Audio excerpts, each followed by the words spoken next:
Hi, I'm Alex Howard, and welcome to Conscious Tea. My guest in the studio today is Samantha Moyo. Hi, Samantha. Hi, Alex. And Samantha is co-founder of Morning Gloryville, which is a new movement bringing conscious clubbing and conscious socializing to the world stage. And one of the key elements of what they're doing at the moment is these morning raves, which are happening now in a number of cities around the world. And I think that's a good starting point, Samantha. So to me, someone who doesn't like early mornings, the idea of being up at, the crack of dawn and going and having a mad rave party is an unusual idea. Yes. And I just want you and everyone else to know that I'm not a morning person. Okay. And each Morning Glory at Morning Gloryville, we've had 13 now. I mean, we've had 12 now, actually. I wake up each morning, I'm like, no, this is painful. I think there's some people who are just not morning people. Yeah. But it's not about that. It's about getting there. And once you get there, the energy of the room totally changes your experience and actually builds your confidence to do something that you wouldn't normally do. So you're challenging your normal routine. You're showing yourself that you can do something that you think you can't do. Yes. And so already you're rejigging something in your head. And for people that are watching this that have, I recommend they go onto your Facebook and look at some of the videos because they're pretty wild. Yeah. But for those that haven't seen, can you paint us a bit of a picture of someone walks into this room? I know you have sometimes 700-800 people at these morning raves. So what would be the feast of their eyes that they would see as they would walk in? Okay, so from 6:30 till 10:30 on a Wednesday morning, and it's rave your way into the day. So it's something to do before you go to work or take your kids to school or something like that. On entry, you're greeted by some morning angels, we call them, who usually have bubbles in their hands and hugs and, gentle awakening people, telling you how beautiful you look. And then you walk up the stairs, and this is in our East London building. So you walk up the stairs and you open the door literally to about 800 people in fancy dress, dancing to various types of music, from funk to hip hop to electro swing to house to your old club anthems. Mm-hmm. You've got a bit of yoga happening. You've got free massages. You've got a superfood smoothie bar and coffee. And sometimes we've got a love doctoress on site. What does a love doctoress do? Well, that's for anyone who wants to go and talk about their relationship issues. Without, sometimes you just want to talk to someone you don't know. Sure. So what we try and do in Morning Gloryville is throw in loads of elements. So you don't have to dance, you don't have to do yoga, you don't have to have a massage. It can be a social. And what we found by doing this, allowing people this freedom, they actually come out of their shells and they want to do everything, And this is something that happens without alcohol? Yes, without no drugs? Alcohol, yes. And it's not an after party, I hear, for people that have kind of been out all night and go, let's just continue going. Yeah, no, it's definitely not. It's no alcohol and no drugs, and that's our only rule. Yes. It's important for me to say I'm not, and we're not against alcohol or drugs. Mm-hmm. We're just saying for 4 hours in the morning, once a month, come and just be yourself. We want you to challenge yourself to socialize with new people who you haven't met, to hug people you don't know without the influences, because it's really easy when when you've had a drink or have taken MDMA or something, but we're just showing people that it's already in you. Yes. I mean, in a sense, I think a lot of people's experiences of raving and clubbing in traditional contexts is, in a sense, you go unconscious to yourself. Yes. And so you kind of go into a kind of, you could say you go into a state of oneness, but it's a kind of unconscious oneness that you kind of merge into that thing. Yeah. What's really interesting, I think, in what you're doing, that you're actually doing the opposite. You're actually becoming conscious in the experience of it. Yeah, well, we're turning clubbing on its head. And I used to take loads of drugs, and it did really open me up. I remember, particularly acid and mushrooms, those things do open you up. Mm-hmm. But then there just comes a point where you're like, okay, if I can do this with this random substance, surely I can do this without it.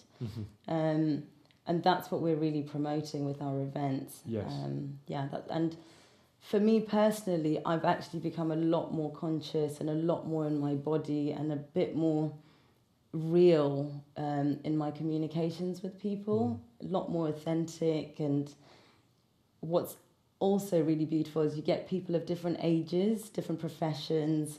You know, we're bringing hippies and bankers together. You know, everyone's always been like, oh, hippie dippies, wanker bankers, and you know, people do have these things about each other, but suddenly they find themselves in this room all raving to the same song that they, you know, from the 90s that they loved, and they're looking at each other's eyes and they're connecting, and they're like, oh, actually they're not wankers. And they're not hippie dippies. They're seeing each other for the souls, you know, for the souls they are. Well, there's something remarkable that happens when you get people together and they do the same thing. And it's like it builds a kind of sense of connection, of rapport, of oneness, because you're in that experience together. Exactly. And you said before we started filming, one of the little stories you told me was at the event down in Brighton that you had the police. I don't know if you're allowed to talk about that on camera, I'd like. It's a great story. So well, you tell the story. Okay, so there I was skipping around in my like shells, holding my breasts and my little tutu, and the police came down. And this was at what time of morning? This is at about 6:37. No, this is about 7 actually, because the party was already really pumping. Yes. And so they heard it and thought it was a party that had been going on from the night before. So they thought, oh, we better check it out. I mean, what else would you think at 7 o'clock in the morning in Brighton? Exactly. And I sort of turn up because I see the police. I go to the door, and because I'm on such a high, I look like I'm gurning or something. I was like so happy. I was like, oh, the police are here. And yeah, I was just like, no, it's a starting party. And they were like, oh, they were quite surprised. And in the end, they were like, oh, and next thing we know, we're hugging, and they came in. And for me, it just reminded me of all those stories I heard about that flower power movement. Those iconic images of police dancing in some of those situations. Exactly. And that really touched me because, you know, we also had Lib Dem MPs who actually didn't come for PR purposes, because they didn't tell us. We only got an email after saying thank you, you know, all dancing in this space. And I just thought what we're doing here is really bringing people together, and all the different professions. Because that's another thing. Sorry to go on about this, but that's another thing, you know. I think a lot of people are afraid of the police, you know, just your layman, you know, is afraid of the police. But actually underneath it, they're also just another person who's looking for an outlet. They just have this role that we've put them in to protect us, and all the, you know, but we create this separation. So what was really beautiful was actually bringing them in and hugging them, and them being really happy. And I was like, oh, they are just... It's probably what they need at 6 o'clock in the morning. It's probably what they need at 6 o'clock in the morning. So I want to come a bit more in a little bit to some of the deep kind of influences in terms of what you're doing, and also how you see it kind of developing. But I'd like to come before that to some of the story behind this. So where does a crazy idea like getting 800 people together at the crack of dawn to have a rave, how did that start? Where did that come from? Yeah, so I used to live with this guy on a boat. Well, not together on the boat, on a mooring. And he was a body worker, my friend Nico. And yeah, Nico said to me one morning, because I used to throw lots of parties and we used to get so high together a lot. Why don't we do a morning rave, you know, without alcohol and drugs? And I was like, yeah, okay. So I'm from an event background, and I've always been about creating an experience. So together we developed the concept, basically, of, having the rave, but also, you know, putting in the yoga and the massage and the smoothies and interchangeable acts as well. Yes. But on a really deep level, so he's really into his 5 rhythms dancing, and so was I a bit. Okay. And I'm into my yoga and... yeah, my spiritual, like there's a massive spiritual side of me, but I also love raving and partying. So it was like we couldn't find that fun and, you know, somewhere where I can get naked and be wild and wear glitter. That was also quite spiritual and without the drugs. See, that's one of the things that when we spoke on the phone last week that I was also really interested about. That it feels to me sometimes that a lot of kind of spiritual practices get very straight laced. It's kind of, and one of the questions is, where is the place in kind of traditional meditation practice and yoga to just want to go, as you say, to want to go wild, and 5 rhythms. I know it's a wonderful kind of experience, but it's a kind of, always, as I understand it, to a certain kind of music. And if you just want to go mad, and just, it seems that there's something about creating a space where it's okay for people to have their hatred, their rage. I don't mean to act it out, but to have the energy of that and to just express that. Yeah, totally. So one of the things at Morning Gloryville is that we say to everyone, you don't have to come really happy. You don't have, you don't have to not swear. You don't have, you can just be whoever you want. Yes. It's all accepted. One of the things with me and my journey has been about accepting all my lightnesses and darknesses.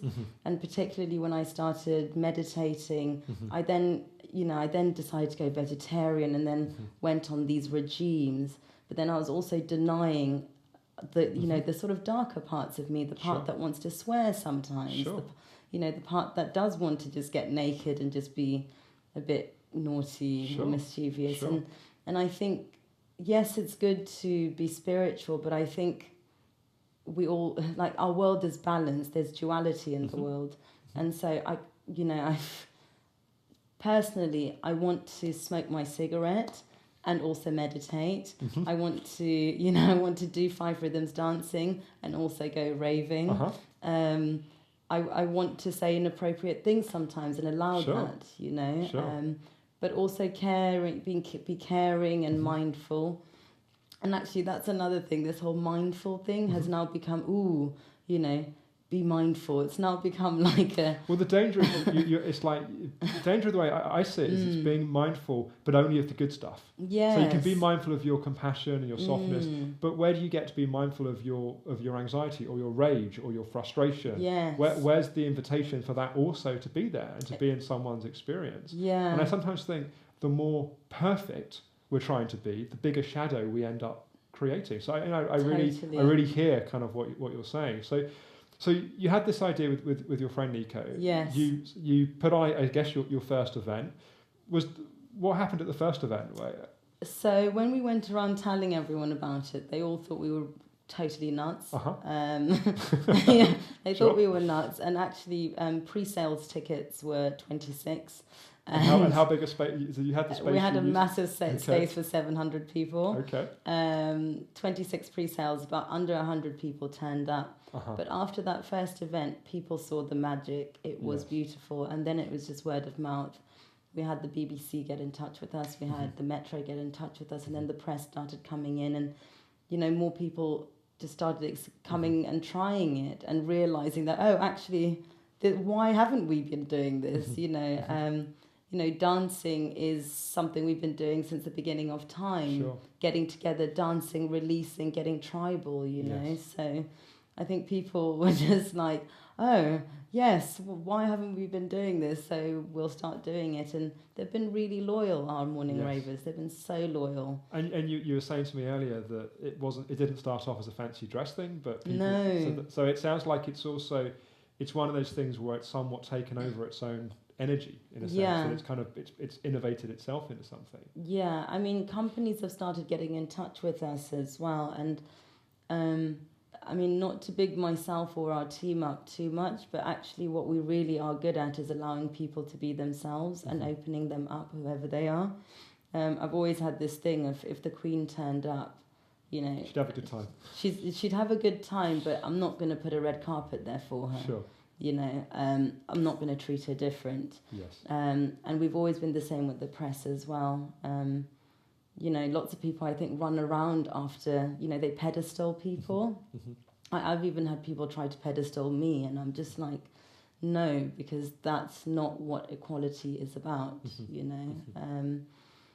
And actually something else I want to say is I was having this great conversation on Saturday with this guy who was like, it's really hard, for guys, I get turned on, but I have to suppress my hard-on. And I was like, that's so wrong. That's so unfortunate that you can't, we're in a world where men can't express their natural feelings because it's it's misinterpreted. But us women, I really want to start telling loads of women to start allowing men to express that, because there's nothing wrong with it.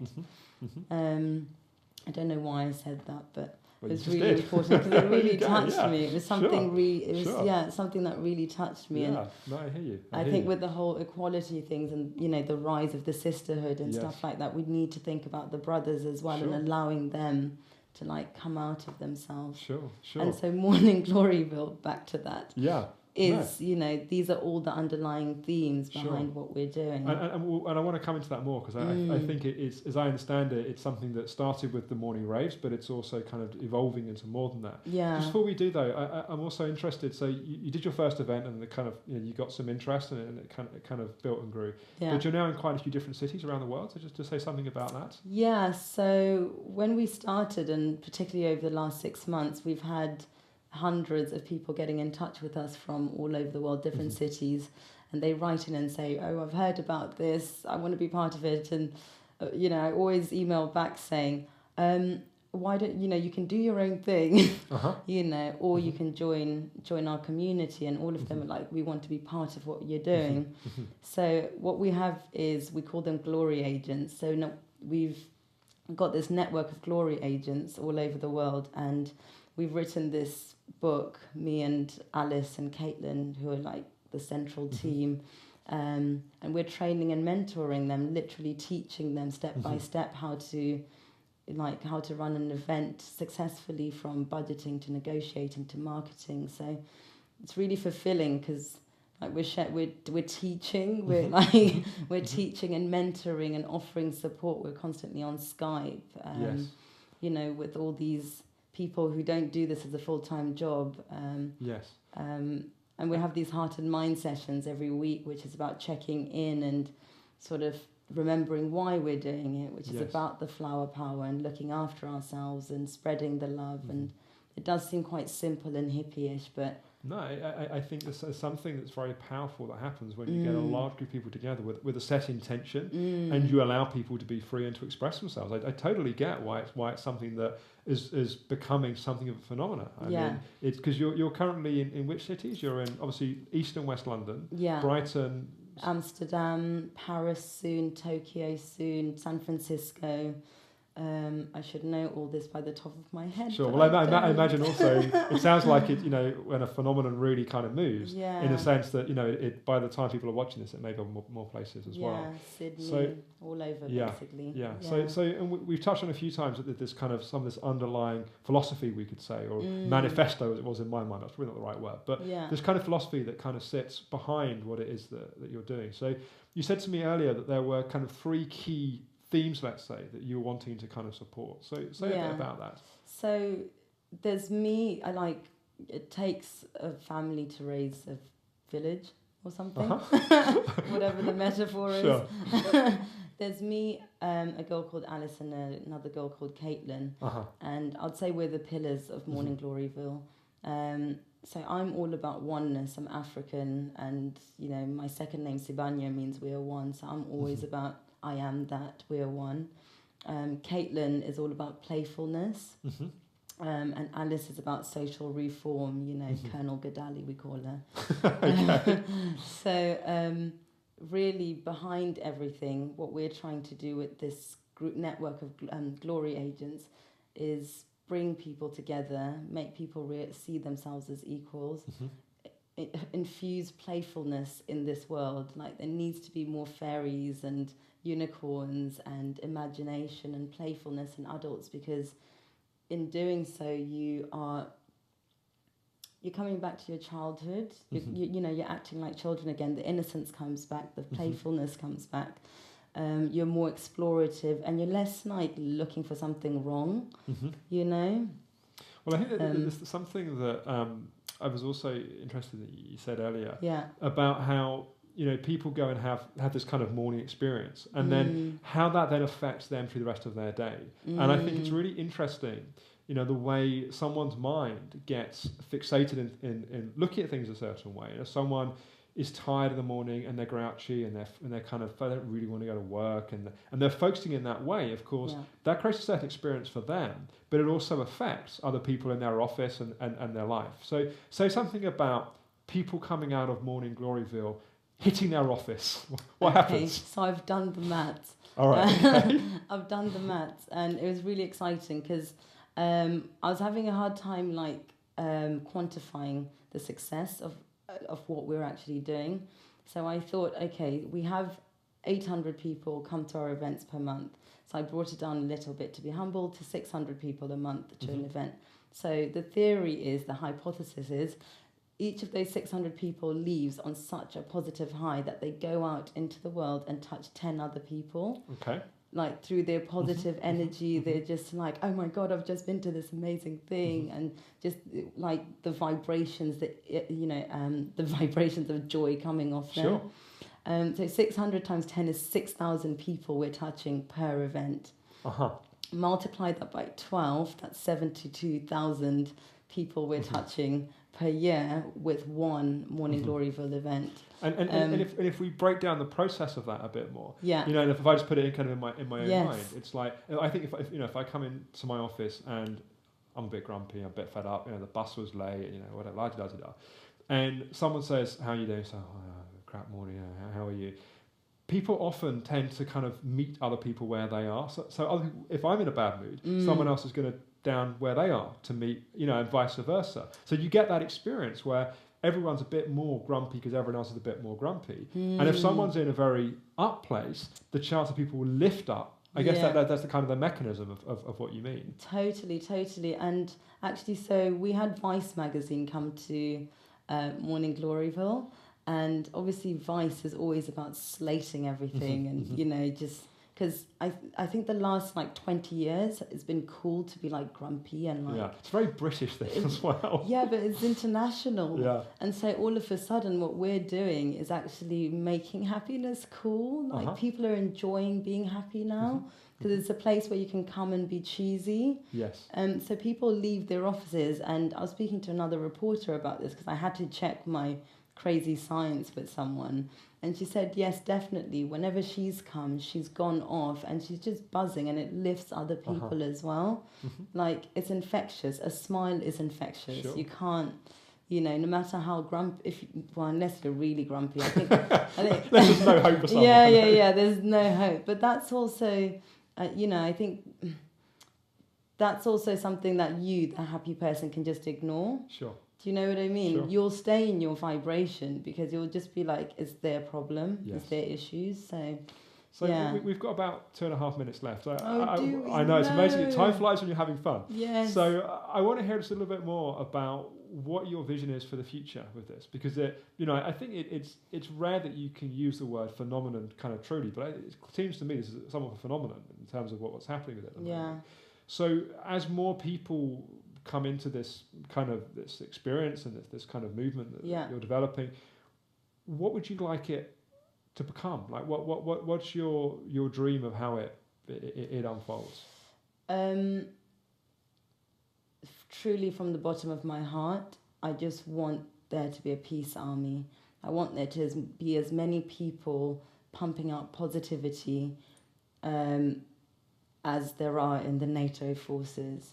I want us to match. I want Morning Gloryville, the citizens of Morning Gloryville, which is all the ravers and all the people behind it, to be more than the number of, armed forces out there. Yes. In fact, just very, very briefly, you mentioned to me again off camera that part of the original vision for this was that a family member of yours was in hospital and you were watching the news. Just very briefly, just mention that. It's a good kind of metaphor in a sense. Yeah. Over Christmas, my uncle was dying of cancer, and I was spending every day working on Morning Gloryville, and then every night spending 4 hours in hospital with him just by his side, and all he was watching was news, and on the news all there was just death and all this shit going on. Sorry to swear. You're allowed to say. Yeah, thank you. Yay. If I told you that at the start. Yay, I can swear. And, there was all this stuff going on, and I just kept I started feeling revolutionary inside me, and I just thought, why isn't there a peace army out there? Why aren't there peaceful influencers going out and resolving whatever it is that's wrong out there? Yes. So at Morning Gloryville, the reason we're like, we want politicians, we want hippies, we want all the social classes to becoming one, because they're the people who make the differences Yes. out there. They make the decisions. Yeah. So they need to be coming in, letting themselves go, bringing themselves back down to all our levels. No pedestals, no stars, you know. Sounds beautiful. Yeah. So we're out of time. If people want to find out more information, they go to the website at morninggloryville.com. Yeah. Is that right? Go to morninggloryville.com or just smell, sniff and find us. find the happy people walking around the city find the happy people. On a Wednesday morning. Exactly, on a Wednesday morning. But yeah, join the revolution, everyone. It's a happy place to be. Brilliant. Well, thank you, Samantha. Thank you. Great. Thanks a lot. Right. And thank you for watching, and we look forward to talking with you again, hopefully very soon. Bye-bye.